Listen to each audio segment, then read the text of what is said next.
Okay भाई लोगों, कैसे हो मेरे यूट्यूब के चाहने वालों। सो ध्रुव राठी की वीडियो है जिसमें एल्विश यादव को फाइनल रिप्लाई है ना।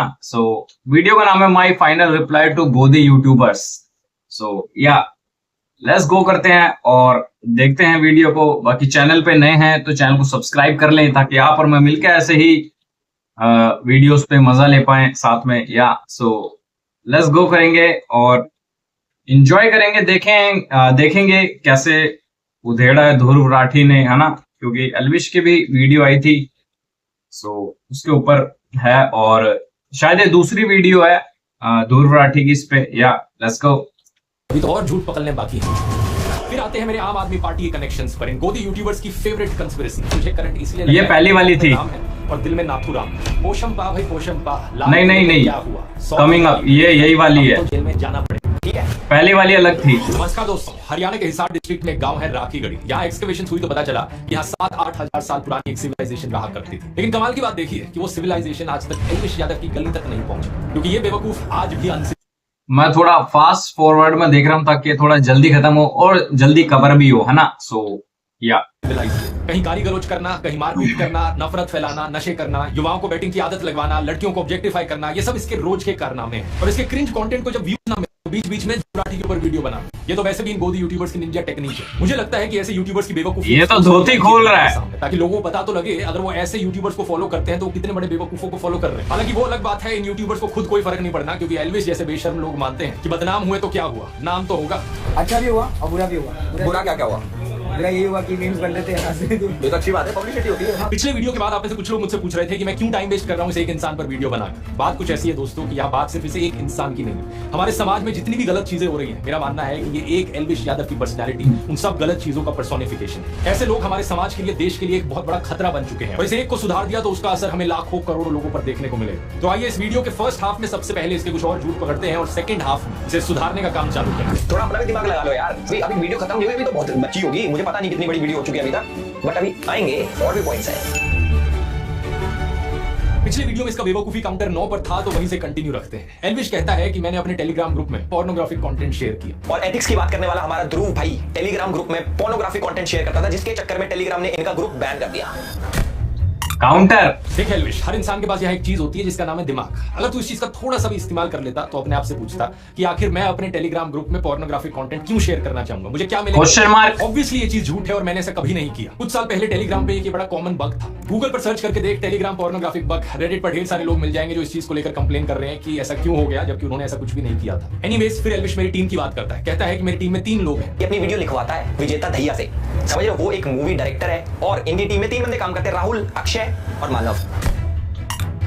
4 हो गए ना। इंटरव्यूज में मैंने बहुत बार बात करी और बार बार एक ही चीज कही है कि मेरी टीम में 10 से 15 लोग हैं। अरे बेसिक लिटरेसी चाहिए, कम से कम एक इंटरव्यू ही देख लेता मेरे ऊपर वीडियो बनाने से पहले। आपकी टीम कितनी बड़ी है? बने 50-100 लोग हैं? कितने लोग हैं? 50-100 नहीं है, 10 हैं, 10-11 हैं मैं कहूंगा। ऊपर से तुझे काउंटिंग करनी भी आती है, वो भी मैं सिखाऊं, क्योंकि पहले तू कहता है मेरा एक रिसर्चर है विजेता, फिर कहता है मेरी टीम में 3 लोग हैं, राहुल, अक्षय और मानव। तो ये 3+1 4 नहीं हो जाता? 4 हो गए। हम काउंटिंग ही कर लेता। और कोई न्यूज चाहिए अपनी टीम के बारे में तो डू लेट मी नो। नहीं, और कोई न्यूज तो तू बाद में दियो, पहले तू 1 2 3 4 तक की काउंटिंग करना सीख ले। अपनी फिंगर्स का इस्तेमाल कर सकता है, 1 2 3 4, इससे आसान हो जाता है काउंटिंग करना। और सबसे कमाल की बात, बाकी टीम मेंबर्स के जो नाम इसने बताए वो भी गलत है। अच्छा आगे चले तो एल्विश कहता है कि मैंने एक फेक क्रिप्टो करेंसी कॉइन की प्रमोशन करी। इसको क्रिप्टो करेंसी का सी भी नहीं पता, उसके बावजूद ये लोगों के पैसे एक स्कैम क्रिप्टो में लगवा देता।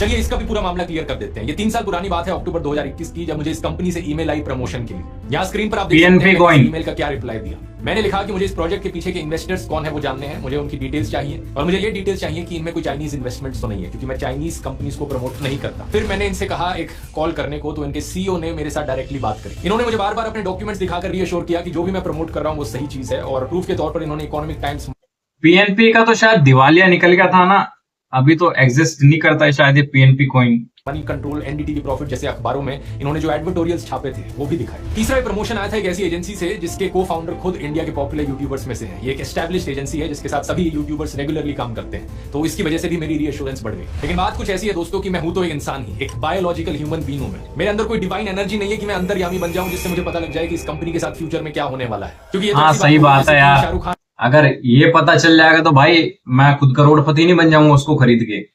तो ये तो बेसिक है। अमिताभ बच्चन एवरेस्ट के मसालों की ऐड करते हैं और बाद में जब खबर आती है कि इन मसालों में कैंसरस केमिकल्स पाए गए तो आप शाहरुख खान और अमिताभ बच्चन से पूछते हो कि ऐड क्यों करी आपने। हम नॉर्मल बायोलॉजिकल ह्यूमन बींग्स में फ्यूचर देखने की क्षमता नहीं होती। भाई ऐड मिला, पैसा मिला, कर लिया। अगर कुछ गड़बड़ है तो मैंने इस ऐड को हटा दिया, सारे लिंक्स को हटा दिया अपने वीडियोस से और एक नया स्टैंडर्ड सेट किया अपने लिए। इसके बाद से मैंने अपने आप से कहा कि मैं आज के बाद से किसी भी क्रिप्टो करेंसी कंपनी की प्रमोशन नहीं करूंगा और तब से लेकर आज तक कभी भी नहीं करी। 3 साल हो गए इस बात को। किन कंपनीज की मैं प्रमोशन करता हूं, किन की नहीं करता, इनको लेकर जो मेरे स्टैंडर्ड्स है मैं ओपनली आपको बता सकता हूं। पहला, आज तक किसी भी बेटिंग, गैम्बलिंग या फैंटेसी ऐप की प्रमोशन मैंने नहीं करी क्योंकि मैं नहीं चाहता कि देश के यूथ को जुआ खेलने की लत लग जाए। इन बेटिंग ऐप्स में करोड़ों युवाओं का पैसा और समय बर्बाद होता है, लेकिन उससे भी बड़ा नुकसान है उनकी मेंटल फ्रेम का डिस्टर्ब हो जाता है। दूसरा, कभी भी किसी गुटखा, पान मसाला, सिगरेट की प्रमोशन नहीं करेंगे। तीसरा, किसी भी चाइनीज कंपनी की प्रमोशन नहीं करेंगे। चौथा, किसी भी fast food soft drink company की प्रमोशन नहीं करी जिससे हेल्थ पर हानिकारक इंपैक्ट पड़ता हो लोगों की। मैं जानता हूं कि करोड़ों लोग मुझे फॉलो करते हैं और किसी भी सेंस में, किसी भी एस्पेक्ट में इन करोड़ों में से किसी एक इंसान पर भी मैं बुरा असर नहीं डालना चाहता। मैं चाहता हूं कि और इन्फ्लुएंसर्स, एक्टर्स और यूट्यूबर्स मेरे से प्रभावित होकर यही सेम स्टैंडर्ड सेट करें ताकि समाज पर एक पॉजिटिव इंपैक्ट पड़ सके। और एल्विश जैसे लोग बिल्कुल दूसरे एक्सट्रीम में हैं जो पैसे का लालच दिखाकर कुछ भी बकवास प्रमोट कर देंगे। वर्ल्ड टी20 चैंपियनशिप पे कोई आपका ओपिनियन मांगे तो भैया सीधा मना कर दो कि भैया हम ना दे रहे, हम देंगे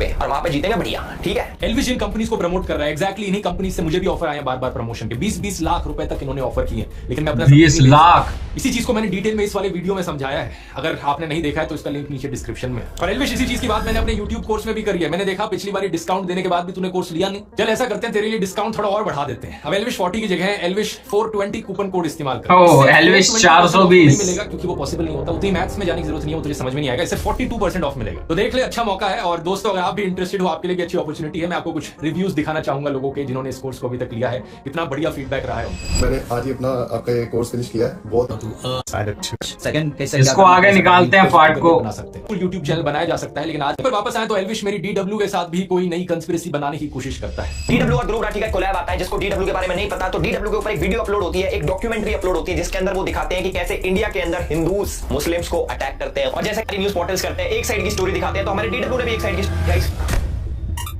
ये भी काउंटर बेवकूफ दिखेगा नहीं तो दिखेगी भी नहीं ना। इसने एक वीडियो का थंबनेल लगाकर ये दिखा दिया कि ये तो सिर्फ मोदी के खिलाफ वीडियोस बनाते हैं। ऐसी 2 थंबनेल लगाकर मैं भी कह सकता हूं, ये देखो DW ने तो सिर्फ मोदी के फेवर में ही वीडियोस बनाए हैं। इसके अंदर एक जर्नलिस्ट है इरफान मेहरा, DW के लिए काम करता है। एक बार फिर से अनपढ़ एल्विश को नाम पढ़ना नहीं आया। इनका नाम इरफान मेहरा नहीं, इरफान महराज है। एक जे आता है एंड में। पूरे वीडियो में ये मेहरा मेहरा मेहरा करते रहता है। बराबर ही तो है, सब बराबर है। बराबर ही तो नहीं है एल्विश, सब बराबर नहीं होता। ये पता किस किस के लिए काम करता है? ये काम करता है DW के लिए, TRT के लिए, द अरब के लिए, द अरब के लिए। मतलब एल्विश को बिठा दिया और बोला ये बोलना है, तो उसने, है ना, वही बोल दिया। मेरे को ऐसा लग रहा है, मतलब उसने पर्सनली कोई, मतलब डीपली जाके, है ना, सारी चीजें रिसर्च नहीं करी और उसी चीज का फायदा उठाया ध्रुव राठी ने। या नाम का कोई मीडिया हाउस एग्जिस्ट नहीं करता। शायद से द न्यू अरब बोलना चाह रहा था यहाँ पर, लेकिन कोई नहीं। जब आदमी इतना अनपढ़ होता है तो गलती हर सेंटेंस में होती है। इंडिया के खिलाफ डंडा फैलाने के लिए किश इंटेलिजेंस एजेंसी और पाकिस्तान इंटेलिजेंस एजेंसी ISI ने साथ मिलकर TRT स्टार्ट किया है। हाय राम, एक बार फिर से ये अनपढ़ एल्विश पढ़ नहीं पाया। मुझे तो डाउट होता है कि इसने स्कूल से पास आउट भी किया है नहीं। जब स्क्रिप्ट मिले थे तो थोड़ा रिसर्च करना चाहिए था उसको पहले। साथ में मिलकर टर्की के TRT वर्ल्ड शुरू किया है। आर्टिकल में लिखा है टर्की इंटेलिजेंस एजेंसी और ISI साथ में मिलकर एक बैकग्राउंड भी गलत है। TRT वर्ल्ड के थ्रू, ये नहीं कि TRT वर्ल्ड ही शुरू कर रहे हैं। अब वो अलग बात है दोस्तों कि आर्टिकल भी फर्जी है क्योंकि ये फर्जी न्यूज वेबसाइट ने लिखा है, नहीं कि गोदी वेबसाइट ने। लेकिन उसकी बात किसी और वीडियो में करेंगे, नहीं तो बहुत लंबा खिंच जाएगा। एंटी इंडिया लिखो, प्रोपोगेंडा फैलाओ, प्रोपोगेंडा फैलाओ। प्रोपोगेंडा नहीं एल्विश, प्रोपेगेंडा होता है नहीं। हाँ, NIA ने इरफान मेहरा को लास्ट ईयर अरेस्ट करा था क्योंकि इसके तार आतंकवादी, ये जो क्या कहते हैं संगठन, इनके साथ जुड़े हुए थे भाई। ये जितने भी बड़े बड़े अलकायदा पलकायदा होते हैं ना भाई, यार उनके साथ काम कर रहा था। अलकायदा पलकायदा पलकायदा, या तू कुछ भी बकवास किए जा रहे हो जो तेरे मन में आ रहे हैं। नहीं, इरफान महराज कभी अलकायदा के साथ काम नहीं कर रहा था। इनफैक्ट इरफान महराज का जो अरेस्ट किया है NIA ने, उसे पॉलिटिकली मोटिवेटेड बताया गया है कई सारे इंटरनेशनल ग्रुप्स के द्वारा। इन्हें UAPA के अंडर अरेस्ट किया गया है, एक ऐसा अरेस्ट जिसका कन्विक्शन आज तक साबित नहीं हुआ है। इंटरनेशनल ह्यूमन राइट्स वॉच ने भी कहा है कि इंडियन गवर्नमेंट को इन्हें तुरंत रिलीज कर देना चाहिए। ये एक गलत अरेस्ट है। वैसे अरेस्ट से याद आया एल्विश, तू भी कुछ महीने पहले रो रहा था कि तेरा अरेस्ट हो गया, मीडिया वाले तेरे खिलाफ गलत खबरें चला रहे हैं और तू खुद यही काम कर रहा है आज यहाँ पर। मैं नहीं जानता कि तेरा जो स्नेक वेनम वाला केस है, गमला चोरी वाला केस है, इसमें कितनी सच्चाई है, वो तो गमला चोरी हो जाएगा। लेकिन अगर तेरे खिलाफ कोई फर्जी केस निकला और फिर भी पुलिस वालों ने तुझे अरेस्ट कर लिया तो फिर मत रोइयो, क्योंकि तेरे को बचाने कोई ह्यूमन राइट्स वॉच नहीं आएगा। गोदी मीडिया भी तेरे फेवर में खबरें नहीं चलाता है। वैसे मीडिया किसी की सगी नहीं है भाई। इसने कहावत सुनी है ना, जिनके घर शीशों के होते हैं वो दूसरों पर पत्थर ना फेंका करे। प्रॉब्लम ये है कि तू दूसरों का दर्द नहीं समझ सकता, तुझे बस दूसरों को रोस्ट करना, एंटी नेशनल घोषित करना आता है। और जब यही चीज तेरे साथ होने लग जाए तो तू रोना शुरू कर देता है। कमाल की बात यह है दोस्तों कि इस सबसे मेरा क्या कनेक्शन जोड़ने की कोशिश कर रहा था। ये कहता है कि इरफान महराज DW के लिए आर्टिकल्स लिखता था और मैं DW के लिए ट्रैवल वीडियोस बनाता हूं। ये है हमारा कनेक्शन। बताओ क्या लॉजिक है? तू बिग बॉस में गया था, डॉली बिंद्रा भी बिग बॉस में गई थी। तेरे लॉजिक से तो डॉली बिंद्रा और तू जिगरी दोस्त हो गए। ठीक है, फिर आते हैं मेरे आम आदमी पार्टी के कनेक्शंस पर, इन गोदी यूट्यूबर्स की फेवरेट पॉइंट है भाई। देखो वैसे एक बेवकूफी काउंटर तो इसका भी बनता है। ये बंदा पूरा वीडियो बना रहा है मेरे ऊपर, लेकिन मेरे नाम की स्पेलिंग ढंग से लिखनी नहीं आई इसे। राठी में मैं आई करके नहीं, डबल ई करके लिखता हूं। 21 दिसंबर 2014 को इसने आम आदमी पार्टी के लिए गाना बनाया 5 साल की। भाई ये कौन लोग है जो एल्विश भाई की वीडियो को एडिटिंग कर रहे हैं, है ना? मतलब प्रॉपर रिसर्च वगैरह कुछ नहीं, बस वीडियो एडिट करी फेंक दी। 0 नंबर है भाई। एल्विश किस एंगल से मैं तुझे सिंगर लगता हूं कि मैं आम आदमी पार्टी के लिए गाना बनाऊंगा, वो भी आज से 10 साल पहले। इस गाने को जरा सर्च करके देख ले यूट्यूब पर डाल के। 5 साल केजरीवाल गाना एक्चुअली में फेमस बॉलीवुड सिंगर विशाल डडलानी ने बनाया। विशाल डडलानी गाने का सिर्फ एक री एडिट बनाया था आउट ऑफ पैशन। इस चीज पर बात स्टोरी ऑफ माय लाइफ वाली वीडियो में भी करी थी। कैसे 2011-12 में एक ऐसा समय था जब यूपीए सरकार के खिलाफ भ्रष्टाचार के बहुत से इल्जाम लगे थे। उस समय इंडिया अगेंस्ट करप्शन आंदोलन हुआ, जिसमें अन्ना हजारे और अरविंद केजरीवाल ने पार्टिसिपेट किया। और इसी आंदोलन की वजह से मेरा इंटरेस्ट आया पॉलिटिक्स में। कुछ सिनिकल लोगों ने कहा कि आंदोलन तो कोई भी कर ले, अगर हिम्मत है तो लोग पॉलिटिक्स में क्यों नहीं आते। इसके बाद आम आदमी पार्टी बनी। दिल्ली के लोगों को भी नई पार्टी से उम्मीद दिखी और इसी रीजन से फरवरी 2015 की इलेक्शंस में उन्हें 70 में से 67 सीट्स मिली। उस समय उनके पास बड़ी बड़ी कंपनियों द्वारा दिया गया हजारों करोड़ का चंदा नहीं था, आम लोग ही उन्हें पॉलिटिकल फंडिंग दे रहे थे। क्योंकि मैं इस चीज को लेकर बड़े पैशनेटली फील करता था, तो मैंने ओपनली उन्हें सपोर्ट किया और वॉलंटियर किया उनके लिए अपनी एडिटिंग स्किल्स का इस्तेमाल करते हुए। मैं उस समय एक स्टूडेंट था, अपनी इंजीनियरिंग की पढ़ाई कर रहा था जर्मनी में, तो जो फ्री टाइम था उसमें मैंने कुछ ग्राफिक डिजाइनिंग करके इनके लिए पोस्टर्स बनाए और 1-2 गानों की एडिटिंग करी। लेकिन नोट करने वाली बात यह कि ना तो किसी ने मुझे कहा ये करने को, ना किसी ने मुझे पैसे दिए ये करने के लिए, और ना मैं कभी ऑफिशियली या अनऑफिशियली पार्टी का मेंबर था। जो मैंने किया अपनी मर्जी से किया, अपने पैशन के बल पर किया। 2017-18 तक भी आपको मेरी फेसबुक पोस्ट मिल जाएंगे, यूट्यूब वीडियोस मिल जाएंगे, जहां पर मैं उन्हें सपोर्ट कर रहा हूं ताकि उन्हें फुटेज मिल सके, भारत की राजनीति में एक नई पार्टी सर्वाइव कर सके। अगर कल को किसी दूसरी स्टेट में फिर से कोई नई पार्टी खड़ी हुई जिसको लेकर मुझे लगा कि ये ईमानदार है और इसके पॉलिटिक्स में आने से देश की राजनीति पर एक पॉजिटिव इंपैक्ट पड़ेगा, तो इस बात में कोई दो राय नहीं है कि फिर से मैं ओपनली अपना सपोर्ट जताऊंगा। लेकिन इस सबसे मेरा कोई पर्सनल फायदा होगा या मेरा कोई पर्सनल फायदा हुआ आम आदमी पार्टी को सपोर्ट करने से? रत्ती भर भी नहीं। कई लोगों ने अफवाह फैलाई कि मेरा कोई रिलेटिव आम आदमी पार्टी में है, ये चीज सरासर झूठ है। मैं ना किसी पॉलिटिकल पार्टी का मेंबर था, ना कभी किसी पॉलिटिकल पार्टी से पैसे लिए, और ना ही मेरी फैमिली में कोई किसी भी पॉलिटिकल पार्टी का मेंबर है। अब एल्विश तू चाहे तो तुझे एफिडेविट पर लिख कर दे देता हूं, वो अलग बात है कि तुझे एफिडेविट पढ़ना नहीं आएगा। वैसे अगर आम आदमी पार्टी से पैसे मिल रहे होते मुझे तो खुद ही सोचकर देखो दोस्तों, क्या वो पार्टी गंदे वाली रोस्टिंग हो रही है भाई। नरेंद्र मोदी की चरण वंदना करते हैं, मैं भी इसी पूरा उधेड़ दिया, कुछ नहीं छोड़ा। गुणगान करूं, मैं भी कहूं कि केजरीवाल जी जैसे आप एनर्जी से बात करते हैं, काश उसकी 1% एनर्जी से मैं भी बात कर पाऊं। 1% एनर्जी से अगर हम बात कर पाए तो फिर हम उस मैसेज को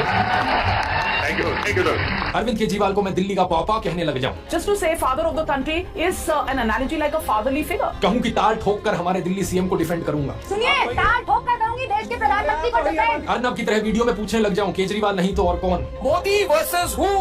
मोदी वर्सेस हु?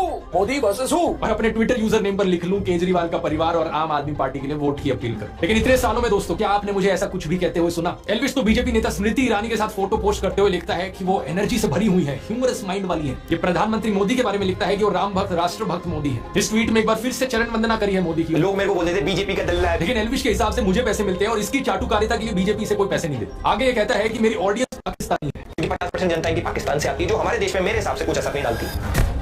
पाकिस्तान से 50% जनता पाकिस्तान से आती है, मतलब कुछ भी बोल देगा जो मन में आता है। बोलने को मैं भी बोल दूं, तेरा पूरा खानदान पाकिस्तान से आता है, लेकिन इससे बात सच तो नहीं हो जाएगी ना। ये देख ले मेरी ऑडियंस स्टैटिस्टिक्स, 80% से ज्यादा जनता इंडिया से है और बाकी 20% में से भी कम 10% वो इंडियन से जो इंडिया के बाहर रहते हैं। फिर एल्विश कहता है कि मैंने औरंगजेब को सेक्युलर राजा कहा। इसके हिसाब से औरंगजेब जो था वो सेक्युलर था। लेकिन क्या इन सब चीजों का मतलब ये हुआ कि औरंगजेब एक सेक्युलर राजा था जो सभी धर्मों को एक बराबर देखता था? नहीं। एक बार फिर से प्रॉब्लम पता क्या है, तू मुझसे पर्सनल खुन्नस निकाल रहा है, इसलिए कुछ भी बोले जा रहा है। मैंने वीडियो में कहा था औरंगजेब कभी सेक्युलर बन जाता था तो कभी कम्युनल बन जाता था, जरूरत के हिसाब से, यानी कि वो अपॉर्चुनिस्ट था, बिल्कुल तेरी तरह। तू पहले मुनावर फारूकी के साथ क्रिकेट खेला सेक्युलर बनकर, आपस में हंस रहे थे, जादू की झप्पी दे रहे थे, फोटो क्लिक हो रही थी। ये देखिए, वो सॉरी गलत वीडियो चल गया, ये देखिए। तो हम लोग ने ट्रेडिंग चूज किया है कि पहले बोलता आउट ऑफ गार्डन। और सभी हुआ पर वैसे चूज करके क्या करते हो उसमें? हां वैसा हो फिर से गलत वीडियो चल गया। यार एडिटर आम चूसना बंद कर, थोड़ा एडिटिंग पर ध्यान दे। तो ऑपोजिट टीम के मेन प्लेयर हमारे साथ हैं।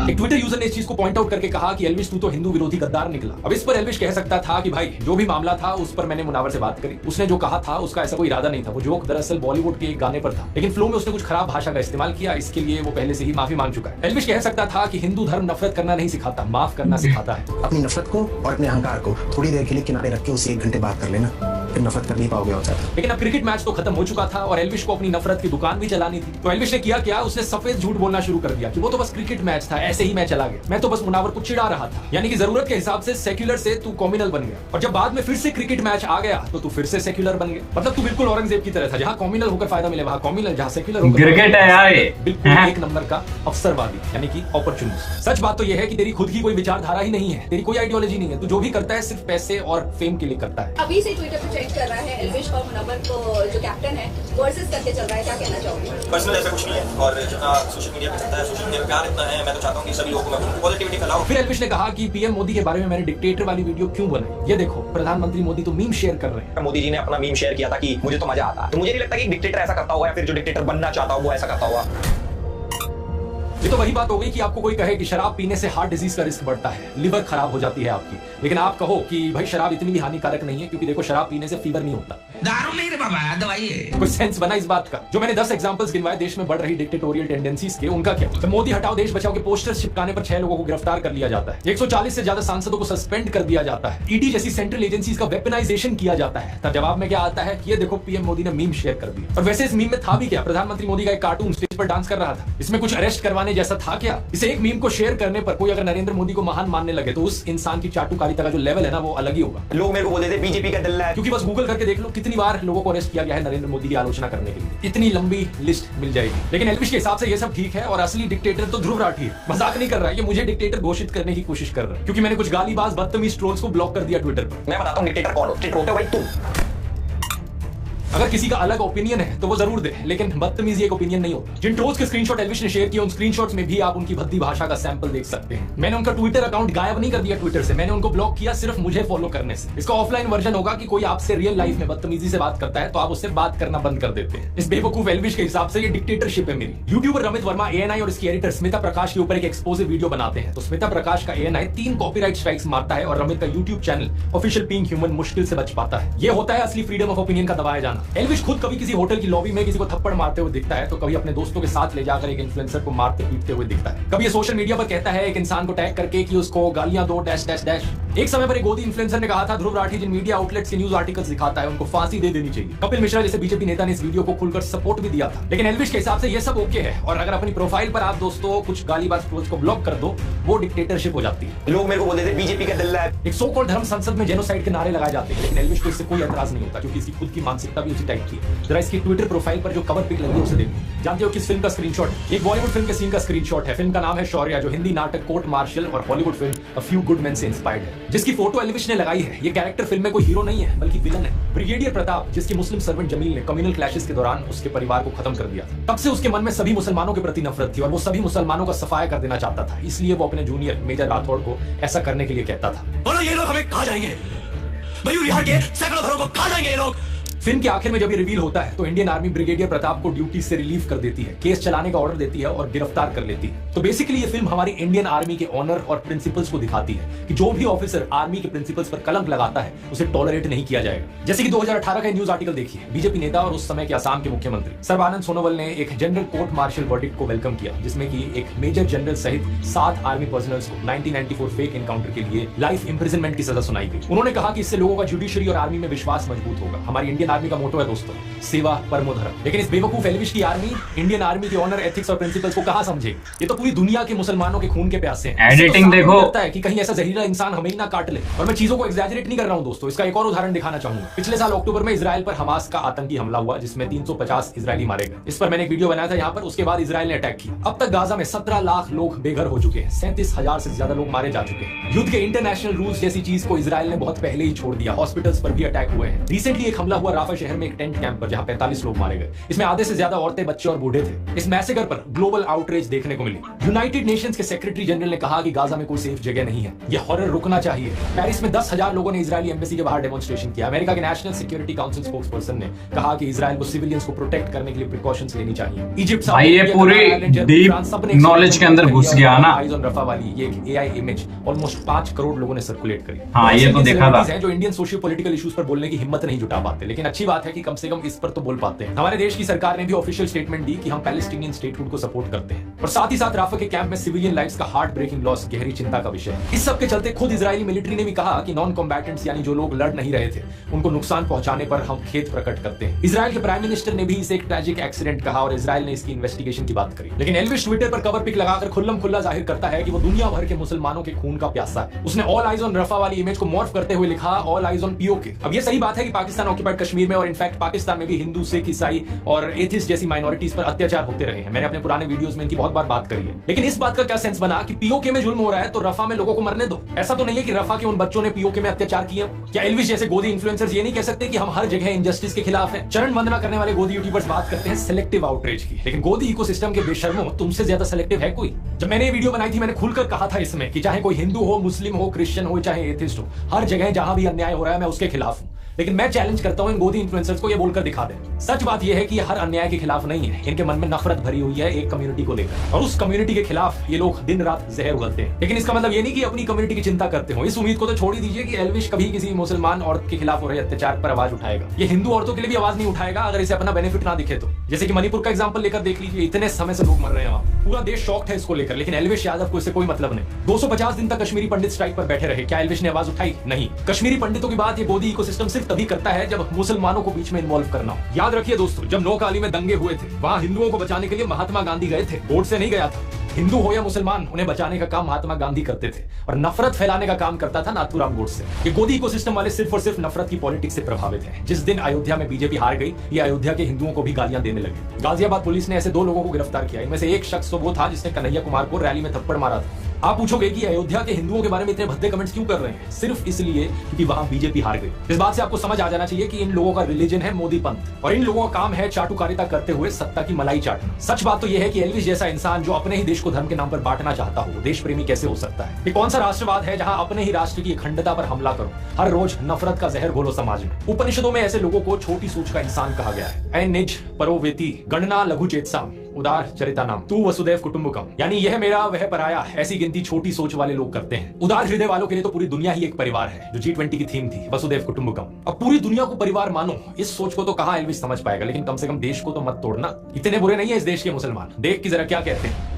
नरेंद्र मोदी जी कहते हैं ना कि भाई मुसलमान आ जाएंगे तो ये हो जाएगा। मैं कहता हूँ एक भी मुसलमान को आप नौकरी मत दो, आप देश के तमाम हिंदुओं को नौकरी दो, हम लोग ठेली लगा लेंगे, ठीक है ना? आप मेरे तमाम हिंदू भाइयों को नौकरी दो, लेकिन दो तो सही। हमारा भी कर्तव्य है हमें तो दो ईसाई का कि अपने भाई को खतरे से बाहर निकाले। पॉइंट है क्या करें? इस गली में मैं अकेला हिंदू, कुछ खतरा नहीं है, नहीं है, क्या फालतू का खतरा है, किसी बात का खतरा नहीं है। सिंपल सी बात है कि किसी भी रिलीजन का जो भी इंसान गलत करे, हमारा लॉ एंड ऑर्डर उस पर एक्शन ले और बाकी सभी लोग देश में शांति से रह सके। इतनी सिंपल सी बात तो समझ ले, अपने यहाँ डाल ले। मैंने तेरे 4 एंटी हिंदू वीडियोस की बात करी थी एक पिछले वीडियो में। एक वीडियो था जहां तू चिलम को भोले का प्रसाद बता रहा था, भगवान शिव को डिसरिस्पेक्ट कर रहा था। ये वीडियो तूने हटा लिया, जो कि अच्छी चीज है, तो तेरी तारीफ की जानी चाहिए, गुड बॉय। दूसरा वीडियो था जहां तू हिंदू मंत्रों का मजाक उड़ा रहा था। पंडित सेक्सी मंत्र पढ़ का भी भागरवान जल्दी, सेक्सी मंत्र पढ़ का भी भागरवान जल्दी। वो वीडियो भी अब तूने हटा लिया, फिर से गुड बॉय।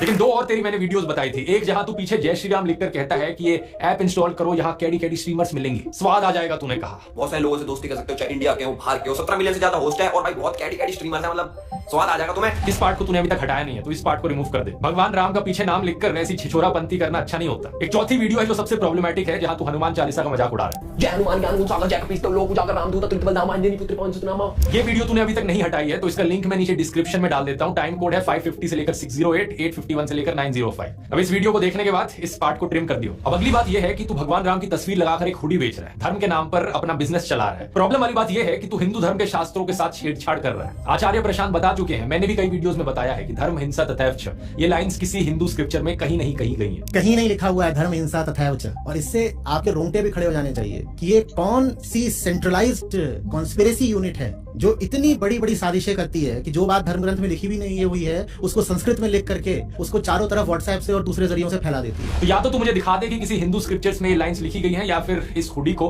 अपनी क्लोथिंग लाइन से हटा दे, नया डिजाइन करवा लियो जिसमें एक्चुअली में हिंदू लाइनें लिखी हो अपने हुडी पर। अब मैंने भगवान राम के ऊपर वीडियोस बनाए तो तुझे करंट लग गया। हमारे ध्रुव भाई इतने बड़े राम भक्त है। तुझे करंट इसलिए लग रहा है क्योंकि तेरे मुंह में राम है और दिल में नाथूराम है। ये जो तेरे दिल में नाथूराम गोडसे है ना, इसको बाहर निकालना है। तेरे दिल को शुद्ध करने की जरूरत है। इसमें उपनिषद की वसुदेव कुटुंबकम की हिंदू टीचिंग्स डाल। अब बात बातें तो और भी बहुत सी है करने की, लेकिन ये वीडियो काफी लंबा हो रहा है। खासकर तेरी मिसोजिनी के बारे में अभी ज्यादा बात करी नहीं है। किसी औरत को तू मजाक में चुड़ैल कहता है, भाई देखो भाई चुड़ैल। फिर एक वीडियो में कहता है कि लड़कियां मजे लेने वाली नहीं होती। लड़कियां देखकर तुम्हें मजा आ जाएगा, मजा करने वाली लड़कियां तो नहीं है भाई। कार लेने जाता है तो तुझे ये समझ नहीं आता कि सेल्स गर्ल भी किसी की बहन बेटी होती है। अपना पेट पालने के लिए नौकरी कर रही है, तो इसका मतलब ये नहीं कि तू और तेरे दोस्त उस पर वल्चर्स की तरह नजरें गाड़ने लगे।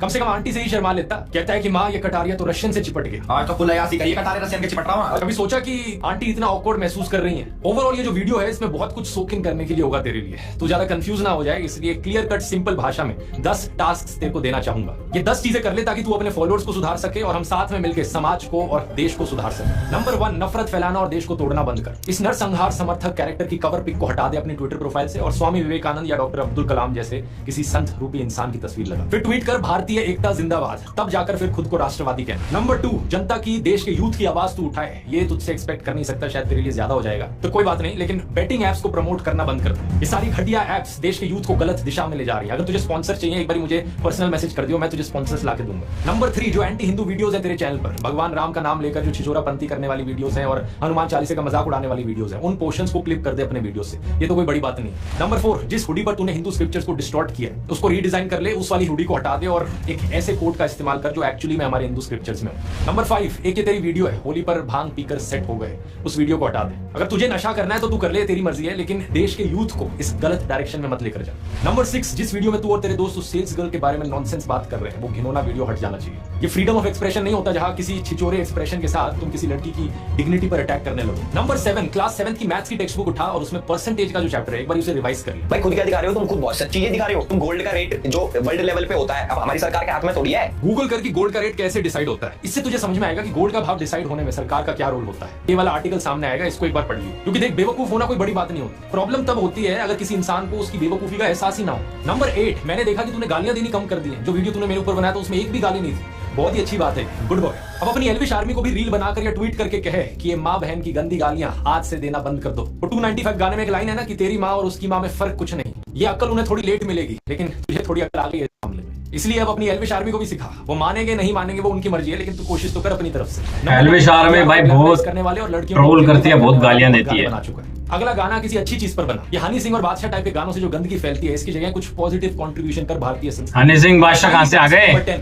आखिरी चीज, बचपन में वो गेम याद है जो हम खेला करते थे, पोशम पा भाई पोशम पा, लाल किले में क्या हुआ, 100 रुपए की घड़ी चुराई, अब तो जेल में जाना पड़ेगा, रोटी खानी पड़ेगी, जेल का पानी पीना पड़ेगा, तो जेल में जाना पड़ेगा। याद रखियो कि ये बचपन का एक गेम था, तो रियल लाइफ में पोशम पा क्यों खेल रहा है? कहीं पर मारपीट करता है, कहीं पर किसी को धमकाता है, कहीं स्नेक वेनम वाला केस निकल कर आता है, तो कहीं मनी लॉन्ड्रिंग का इल्जाम। इस सबसे मन पेल दिया भाई। पिछले वीडियो में बताया था, लोगों के बारे में इतनी उटपटांग चीजें कहेगा तो किसी दिन क्रिमिनल डिफेमेशन का केस भी लग जाएगा तेरे ऊपर, नफरत फैलाएगा तो किसी दिन 153A का केस भी लग जाएगा, डिस्टर्बिंग कम्युनल हार्मनी। एक बार तो तूने किसी को कार से टक्कर ही मार दी थी, वो इंसान बच गया, थैंकफुली शुक्र है। किसी ना किसी दिन ये पोषण पा के इस गेम में तू सही में जेल की रोटी खाने लगेगा, इसलिए कह रहा हूँ सुधर जा, अभी भी टाइम है। उम्मीद करता हूँ ये काउंटर तेरे लिए काफी रहा होगा। अभी भी मन ना भरा हो काउंटर से तो मुझे बता दियो। और दोस्तों मैं उम्मीद करता हूँ ये काउंटर इन सभी गोदी यूट्यूबर्स के गैंग के लिए काफी रहा होगा। उम्मीद है बाकी गोदी यूट्यूबर्स को भी एक सीख मिलेगी इस वीडियो से। तब तक के लिए अगर आप इंटरेस्टेड है यूट्यूब को अपना करियर बनाने में तो कोर्स का लिंक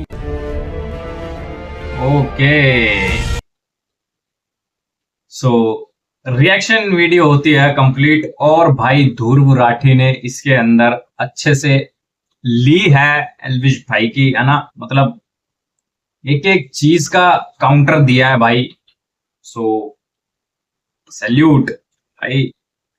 अब इसका काउंटर एल्विश करेगा या नहीं करेगा वो बात की बात है, बट मुझे नहीं लगता इसका कोई काउंटर बनता है, क्योंकि उसने इस तरीके से सारी चीजें दिखाई है कि वो अपने आप को डिफेंड कैसे करेगा एल्विश, क्योंकि भाई उसने करा है, उससे बैकग्राउंड के अंदर गलतियां हुई है, जो एडिटिंग हुई है उसमें गलतियां हुई है, सो काफी चीजों में गलती निकाली है ना। सो कुछ नए तरीके से डिफेंड करे तो अलग बात है, बाकी एल्विश जाने वो कैसे करेगा, अभी करेगा भी या नहीं करेगा वो भी अलग बात है।